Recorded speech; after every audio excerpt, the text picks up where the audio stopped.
Hi, welcome to the Bridlington driving range, and today we're just going to talk about how you can potentially warm up the body before you actually come and start hitting balls on the driving range, or even more importantly, when you're on the course. So first of all, I think it's important to understand why we do a warm-up. We want to get the body nice and warm, we want to get the blood circulating through the body, because when the blood is more targeted to certain areas, the more blood flow, it means that it gives you the opportunity to increase your range of motion. So by me just literally warming up my muscles by doing this simple exercise, we're actually gaining more kind of variety of range of motion, as opposed to just jumping out the car, jumping onto the driving range and just hitting shots one after the other, and particularly just grabbing the driver to start with. So this is just going to introduce you to a couple of exercises and also give you a little bit of thought into why we're doing these specific exercises and how you can relate them to your golf swing. So as discussed in previous videos, we've talked about the different forces, but now we're talking about how we can warm the body up to try and infuse those forces and relate them into the swing. So for example, just simply bouncing up and down like this. This is activating your propulsion mechanism. So with this, we're going up and down using the vertical forces in the swing. So you'll be able to see in my demonstration, even without a club, that there's up and down in the swing. So that's your first exercise that you can potentially do to activate the muscles and the forces that you're going to be generating.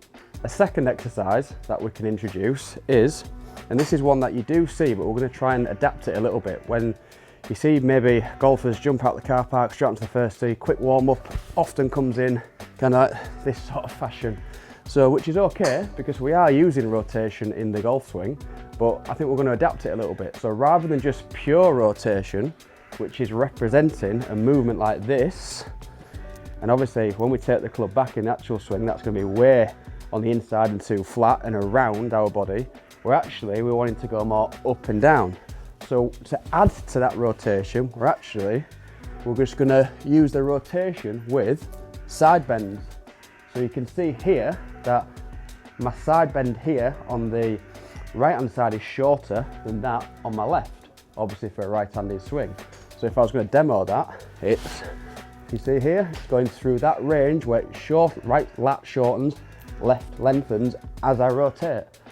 So there we've talked about two. We've talked about the vertical forces, the propulsion in the swing, now combined with the rotation and the side bend tilts. So next time you jump out the car and get onto the first tee, you're just going to adapt this exercise to simply pivoting forward and side bending like this. So if I did it on this side here, now that represents much more of a dynamic golfing movement. So this next one is quite unique. What we're going to do, we can use a golf ball for this, or if you've got any little spiky balls, which are often seen in the gym, you can use that, which is just a little bit bigger than a golf ball. So we're going to put the foot, so the ball of the foot is going to go on top of the ball, and you're just going to see how well you can rotate that ankle joint over the ball. So when my ankle goes inwards, that's called pronation. When it goes outwards, that's supination. And in the swing, our feet are needing to go through those ranges of motion, obviously for an efficient golf swing that is, in order to be able to create a functional golf swing. So as you can see here, if I slowed that movement down, when I go back as a right-handed golfer, so now my right foot is in that supinated position, which is this, and my left foot is in the pronated position, which obviously for the right foot is this. But on the way back through, so the follow through is also the same sort of thing. So the left foot at the top of my backswing is in pronatory position, and then as I transfer my weight swinging towards the target, my right foot now goes into that pronatory position and my left foot supinates as I rotate off that. It's very important to understand that we have to get used to using the forces and trying to gather as much range of motion through the feet as possible, because the feet actually can dictate the geometry of the swing. So to have functional movement is a really important thing. So that's just giving you a little bit of an insight into why this joint movement, or you're able to access that joint movement, is so important to be able to create a functional golf swing. So that was just a little bit of an insight into the different segments that we can almost like dial in on.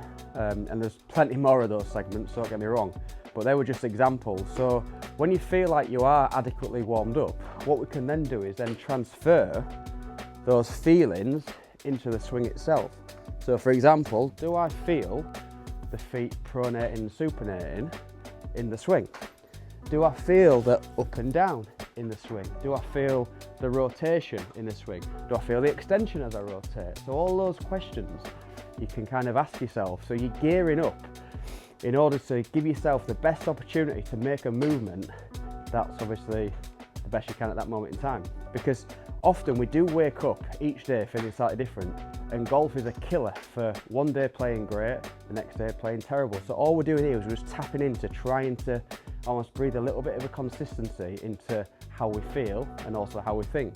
So after you feel like you've adequately warmed up, you can maybe just start swinging the club, just using the weight of the club to swing back and forth, and maybe start swinging out purposely out to the right, or purposely pulling the club to the left. So then it gives you an idea of what in to out directionally feels like, or what out to in feels like, and you're starting to gather what feels right and wrong, and then you can find the in-between of those two and think, okay, yeah, that was in the middle of those two swings. And here on the driving range, we have the luxury of having 6 mirrors, in fact. So we've got 6 mirrors on here. You can come and use it at any single time, and I think what the mirrors do allow you to do is it allows you to build up an image of what kind of like you see yourself as a golfer. So all these little things start to add up, and hopefully it gives you a little bit more clarity into what your golf swing looks like, but more importantly, what it feels like.